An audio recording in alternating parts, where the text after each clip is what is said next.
Good morning, students. Myself Dharmendra Vaishnav. We will start our class by chapter 7 and topic number 3, effect of exercise on the respiration system, means श्वसन तंत्र पर व्यायाम के विभिन्न प्रभाव. Then the effect of exercise on the respiratory system is the primary function of respiratory system is to provide oxygen to every part of the body through the process of inhaling oxygen and exhaling carbon dioxide. Means श्वसन तंत्र जिसे हम कहते हैं, अपना respiratory को हम हिंदी में श्वसन तंत्र कहते हैं, इसके माध्यम से वातावरण में उपस्थित ऑक्सीजन को हम अपने भीतर या अपने अंदर पहुंचाते हैं तथा कार्बन डाइऑक्साइड को बाहर निकालते हैं. अपने नाक के माध्यम से हमारे श्वसन तंत्र का महत्वपूर्ण हिस्सा माना गया है नाक को. उसके अंदर से हम नॉस्ट्रिल्स के द्वारा हम अंदर ऑक्सीजन को लेते हैं और कार्बन डाइऑक्साइड को हम बाहर निकालते हैं.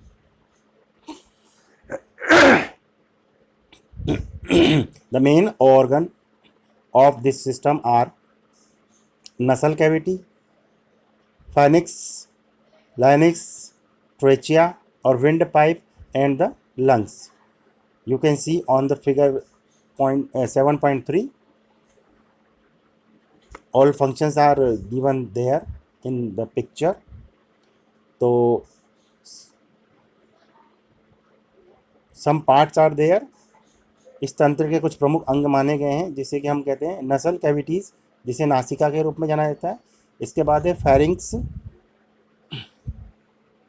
फेरिंग्स आप देख सकते हैं, इसके अंदर जो पाइप दिया हुआ है मुंह के साथ जुड़ा होता है, नाक और मुंह दोनों के साथ में आके कनेक्ट होता है ये. और इसके बाद दिया हुआ है लैरिंग्स. लैरिंग्स हमारे थ्रोट वाले हिस्से में पाया जाता है. और इसके बाद ट्रेकिया. ट्रेकिया जो हमारे you can see in photo. Trachea not given here. अथवा श्वसन नली जिसे हम कहते हैं, तथा फेफड़े लंग्स. ट्रेकिया हम यहाँ पर श्वास नली को कह सकते हैं, जो हमारे ये पाइप अंदर की ओर जा रहा है गर्दन के नीचे की तरफ, जो फोटो में दिखाया हुआ है. तो these are some parts of our respiratory system. In order to understand the effect of the exercise on the respiratory system, the knowledge of some technical terms is required. श्वसन क्रिया के अंतर्गत कुछ तकनीकी बातों को जानना भी अति आवश्यक है. और इसके अंदर हमारे जो रेस्पिरेटरी सिस्टम के अंदर है, उसमें व्यायाम का क्या विशेष प्रभाव पड़ता है, वो हम आगे निम्नलिखित पॉइंट्स के अंदर डिस्कस करेंगे. फर्स्ट इज टिडल वॉल्यूम या टाइडल वॉल्यूम जिसे हम कहते हैं. It is a volume of air that is inhaled और exhaled during respiration at rest. तो टाइडल वॉल्यूम के अंदर वायु की जो मात्रा जो सामान्य स्थिति में फेफड़ों के अंदर और बाहर छोड़ी जाती है, उसे टाइडल वॉल्यूम के नाम से जाना जाता है. यानी हम अंदर जो सांस के द्वारा जो हम वायु अंदर ले जाते हैं और जो हम बाहर छोड़ते हैं, स्टे करके वापस बाहर छोड़ते हैं, उसको यहाँ पर टाइडल वॉल्यूम के नाम से जाना गया है. नाउ द विटल कैपेसिटी जिसे हम फेफड़ों की क्षमता के नाम से जानते हैं. It is the maximum volume of air which can be expelled from lungs by the forceful effort following a maximum inhalations.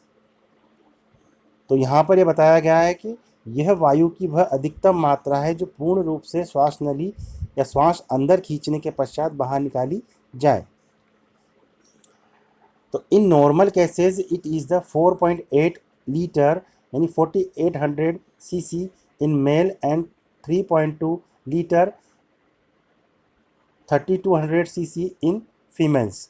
तो पुरुषों में यह लगभग 4800 सीसी और महिलाओं में 3200 सीसी पाई जाती है या होती है. तो whittle capacity measured by the instrument called spherometer.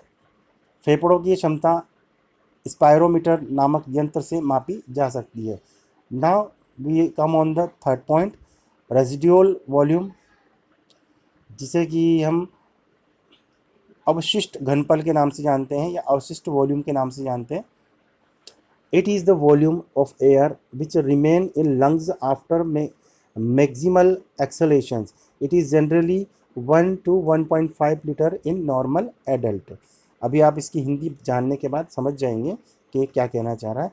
वायु की वह मात्रा जो अधिकतम सांस छोड़ने के बाद भी फेफड़ों में शेष रह जाती है, यानी जो हम इनहेल करते हैं ऑक्सीजन को, जब हम उसको ऑक्सीजन को काम में लेने के बाद जब हम एक्सहेल कर देते हैं वायु को, उसके बावजूद 1 से 1.5 लीटर हमारे अंदर वह रुक जाती है या रह जाती है, उसको यहाँ पर रेजिड्यूल वॉल्यूम के नाम से जाना जाता है। Now the fourth point, second wind. तो सेकेंड विंड को हम सेकेंड विंड है जो ड्यूरिंग स्पोर्ट्स और रेस, जिसे दूसरी श्वास के रूप में जाना जाता है। ड्यूरिंग स्पोर्ट्स और race a time comes when an athletes feel the difficulty in breathing.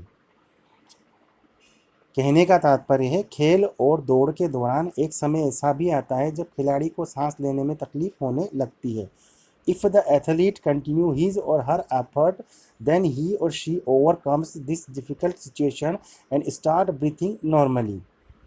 यदि खिलाड़ी ऐसी स्थिति में भी प्रयास जारी रखे तो वह इस संघर्षपूर्ण स्थिति से निकलकर सामान्य रूप से सांस लेने लगता है। This is called second wind. इसे दूसरी श्वास के रूप में जाना जाता है या इसे दूसरी श्वास कहते हैं। In other words, the relief from respiratory distress felt during exercise is called second wind. सरल शब्दों में हम इसे खिलाड़ी द्वारा पुनः शक्ति प्राप्त करना कहा जा सकता है या हम इसे पुनः शक्ति प्राप्त करना कह सकते हैं। Now we come on the fifth point, minute volume, जिसे कि हम मिनट वॉल्यूम के नाम से ही जानते हैं। It is the volume of air breathed in our और out per minute at rest. तो मिनट जो वॉल्यूम निकालने का वो तरीका बता रहा है कि यह वायु की वह मात्रा होती है जो प्रति मिनट फेफड़ों के अंदर अथवा बाहर छोड़ी जाती है, यानी कि फेफड़े पर मिनट अंदर और बाहर कितनी वायु को ले रहे हैं श्वास द्वारा। Now we come on the effects of exercise on respiratory system. Regular exercise has some immediate and long term effect on our respiratory system. नियमित रूप से व्यायाम करने से श्वसन तंत्र पर निम्नलिखित तत्कालिक दीर्घकालिक प्रभाव पड़ते हैं। तत्कालिक यानी तुरंत प्रभाव से, और दीर्घकालिक यानी लंबे समय तक जो उसके ऊपर प्रभाव पड़ते हैं, जो शरीर के अन्य सिस्टम्स जो हैं उन पर भी सकारात्मक प्रभाव डालते हैं, यानी पॉजिटिव इफेक्ट डालते हैं। Now we come on the points. The effect of regular exercise on the respiratory system are as follows. श्वसन तंत्र पर पड़ने वाले तात्कालिक प्रभाव निम्नलिखित बिंदुओं में अंकित किए गए हैं, जो कि यहाँ पर 3 पॉइंट्स में डिक्लेयर किए गए हैं। फर्स्ट है इंक्रीज इन रेस्पिरेटरी रेट, श्वसन गति अथवा श्वसन दर में वृद्धि, यानी सांस लेने की स्पीड और सांस लेने की जो दर है, रेट है, उसमें इंक्रीजिंग हो जाती है, वृद्धि हो जाती है। तो due to prolonged physical activity there is an increased demand of energy to continue the supply of energy, respiratory rate increases. कहने का तात्पर्य है देर तक कठिन व्यायाम करने से श्वसन गति तीव्र हो जाती है, यानी हमारी ब्रीथिंग तेज होती जाती है, जिससे व्यक्ति ऊर्जा प्राप्त करने के लिए अधिक से अधिक वायु अंदर खींचने लगता है। यानी जब हम कठिन व्यायाम करते हैं, एक्सरसाइज करते हैं, तो हमें बहुत ज़्यादा ऑक्सीजन की आवश्यकता पड़ती है, तो हम जल्दी जल्दी अपने सांस खींचने लगते हैं। सेकंड है डीप ब्रीथिंग, जिसे हम गहरी सांसें लेना कहते हैं। When a person participate in a physical activity there is an increase in the depth of breathing to facilitate the intake और more oxygen in the blood.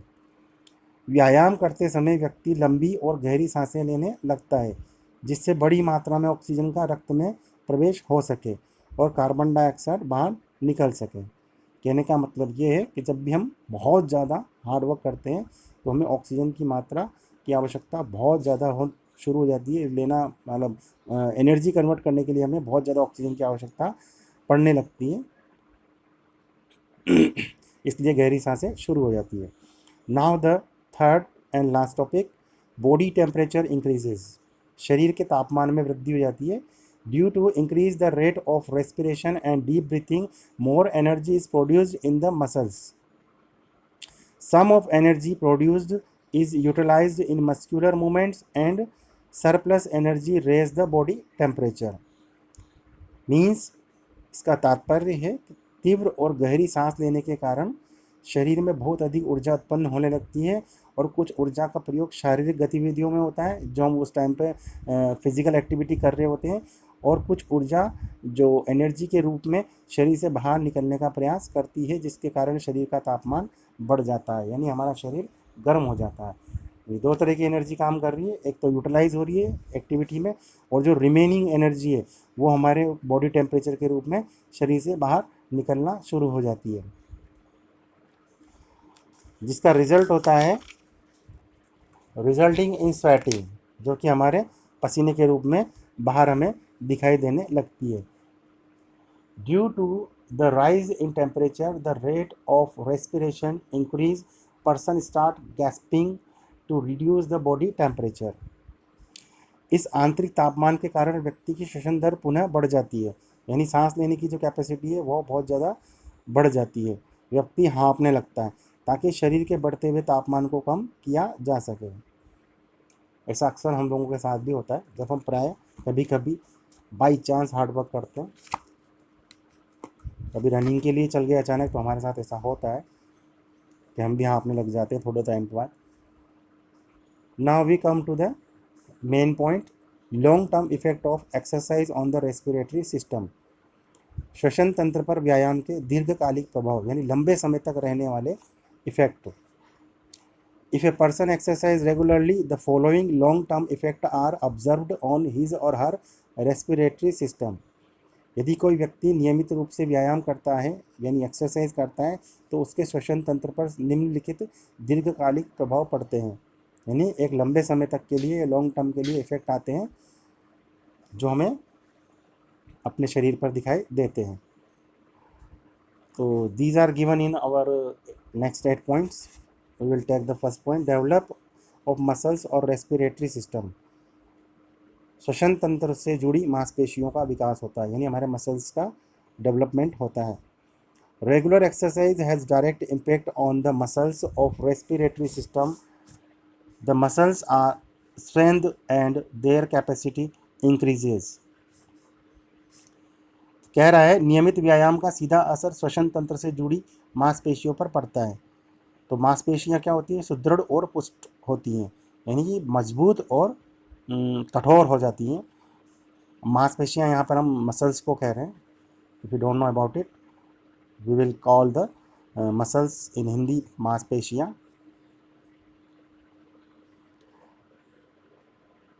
They work efficiently for a long time and help in the process of respiration. इससे क्या होता है, उनकी capacity बढ़ जाती है और वो लंबे समय तक इफेक्टिव रूप से हमारे जो ब्रीथिंग सिस्टम है उसमें सहयोग देती रहती हैं। Now second point, increase in the size and volume of lungs. फेफड़ों के आकार और क्षमता में वृद्धि होना। Due to higher respiratory rate and the deep breathing, the capacity of lungs increases permanently. श्वसन दर और गहरी सांस लेने से फेफड़ों की क्षमता स्थायी रूप से बढ़ जाती है और the inactive alveoli in lungs open up and help in receiving the maximum oxygen even at rest। फेफड़ों में निष्क्रिय या जो डेड पोजीशन में पड़ी हुई हैं, जो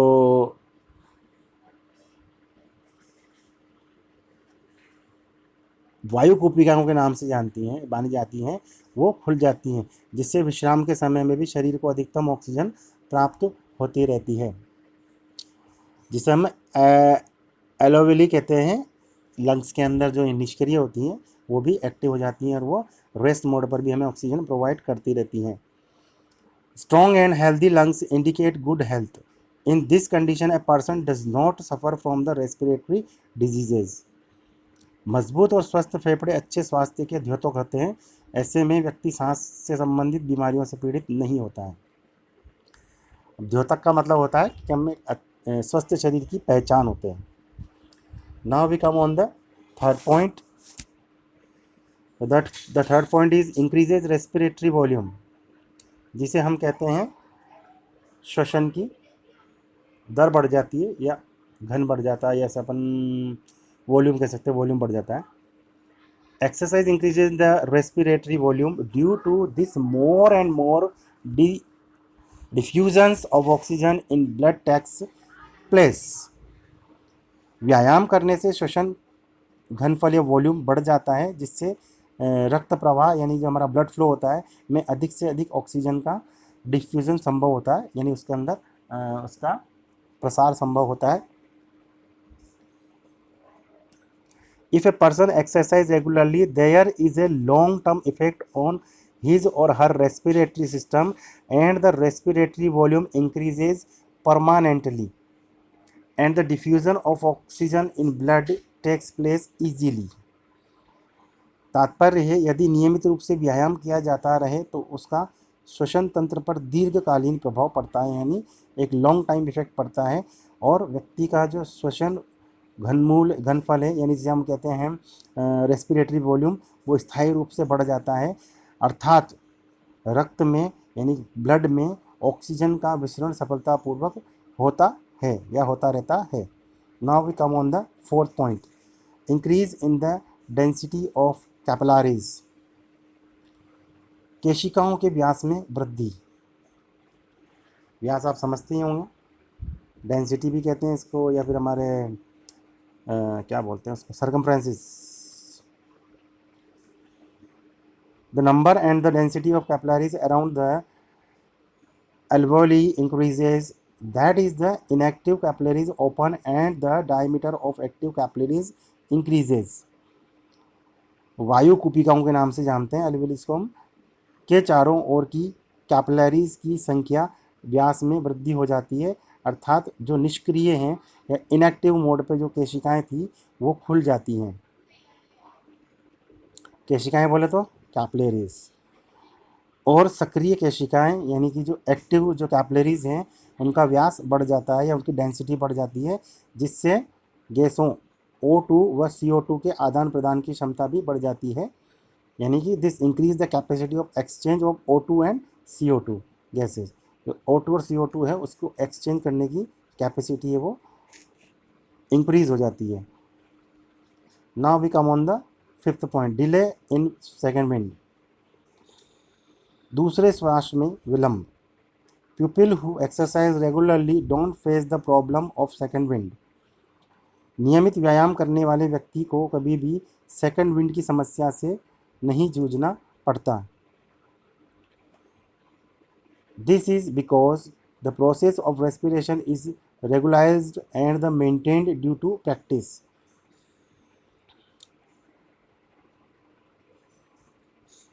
ऐसा इसलिए है क्योंकि उनकी श्वसन प्रक्रिया निरंतर अभ्यास से नियमित और व्यवस्थित हो जाती है, यानी कि प्रैक्टिस करते रहते हैं, एक्सरसाइज करते हैं, इससे उनका ये फंक्शन या ये जो प्रोसेस है वो रेगुलर चलता रहता है, उनको इस चीज़ को फेस नहीं करना पड़ता है। ड्यूरिंग स्पोर्ट्स और strenuous physical activities they do not face the problem of breathlessness, even if they do they quickly gain second wind. कठिन परिश्रम करते समय या अभी हार्ड वर्क करते समय, खेल के दौरान या गेम्स खेलते हुए उससे सांसें उखड़ने जैसी समस्याओं का सामना नहीं करना पड़ता। ये बहुत की सांसें भर जाती है ना, उस चीज़ों से इनको नहीं जूझना पड़ता है। यदि ऐसा होता भी है तो उससे दूसरा श्वास शीघ्र प्राप्त हो जाता है, यानी सेकंड विंड उसको तुरंत प्रोवाइड हो जाता है। Now we come on the sixth point, increase in tidal volume, जिसे कि हम टाइडल घनफल में वृद्धि के नाम से जानते हैं, पर आप इसे यही मान के चलें कि टाइडल वॉल्यूम इंक्रीज हो जाता है या बढ़ जाता है। As a result of regular exercise the tidal volume of the respiratory system increases. This is due to increase in strength of muscles attached with the ribs that help in respiration. तात्पर्य, नियमित व्यायाम के परिणाम स्वरूप श्वसन तंत्र जो हमारा ब्रीथिंग सिस्टम है के टाइडल वॉल्यूम में वृद्धि हो जाती है। ऐसा पसलियों से जुड़ी मांसपेशियों के मजबूत होने के कारण संभव होता है।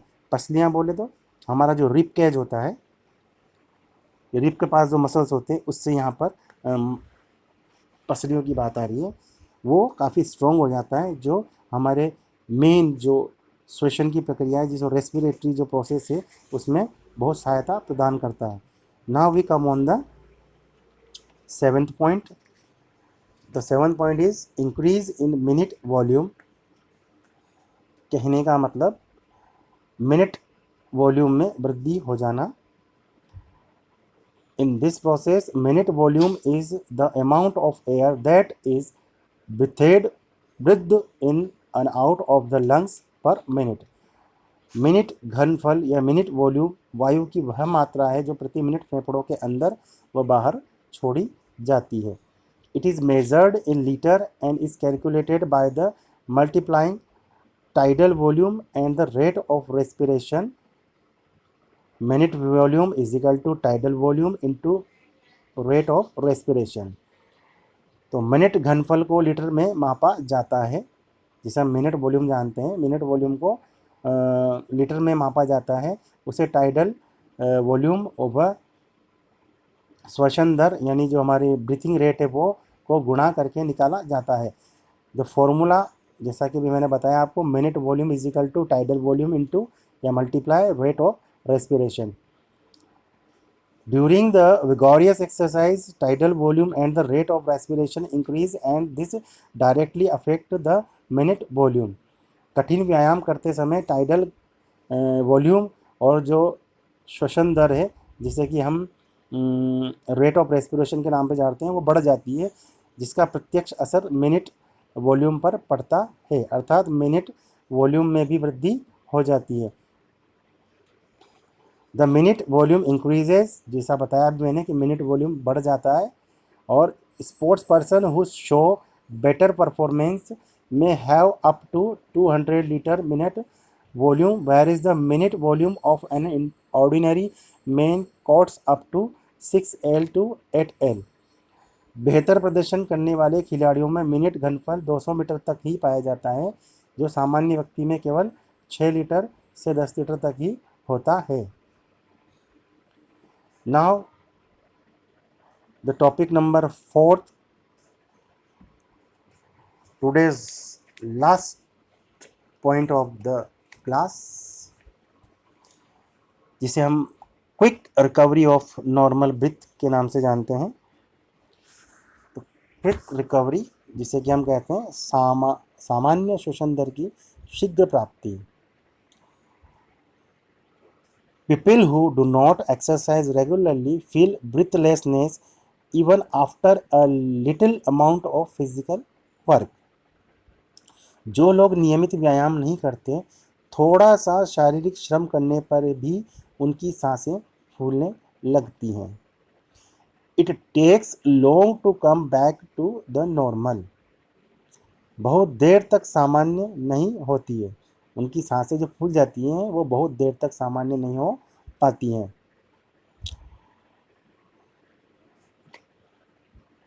In a contrary, people who exercise regularly neither feel tired nor they face breathlessness. ऐसे लोगों की तुलना में नियमित व्यायाम करने वाले व्यक्ति को शारीरिक श्रम करने में भी न तो अधिक थकान होती है और न ही उसकी सांसें फूलती है। The quickly recover their normal breath. यही नहीं, वे अति शीघ्र सामान्य श्वसन दर प्राप्त कर लेते हैं, यानी वो जितना जल्दी हो सके उतनी अपनी ब्रीथिंग को कवर कर लेते हैं और वो नॉर्मल हो जाते हैं। तो today our topic is over. In next class we will discuss about the topic number 4, effect of exercise on the muscular system. Step by step we are discussing, we are studying about the benefit of exercise in our different systems. So we have studied already on respiratory system, on cardiovascular system, and in next class we will take the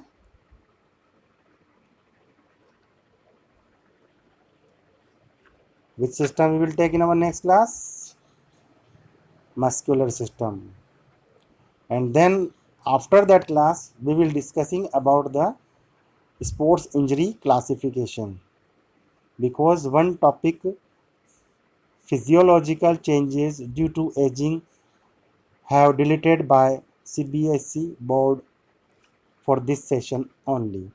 So you have face only, you will be face only 6 topics, remaining 1 topics out of 7, then you will face only 6 topic from chapter 7. So we will meet in our next class.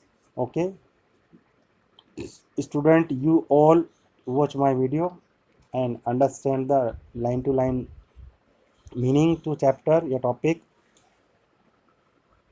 and prepare some notes according to the class and doubts also. Goodbye, have a nice day.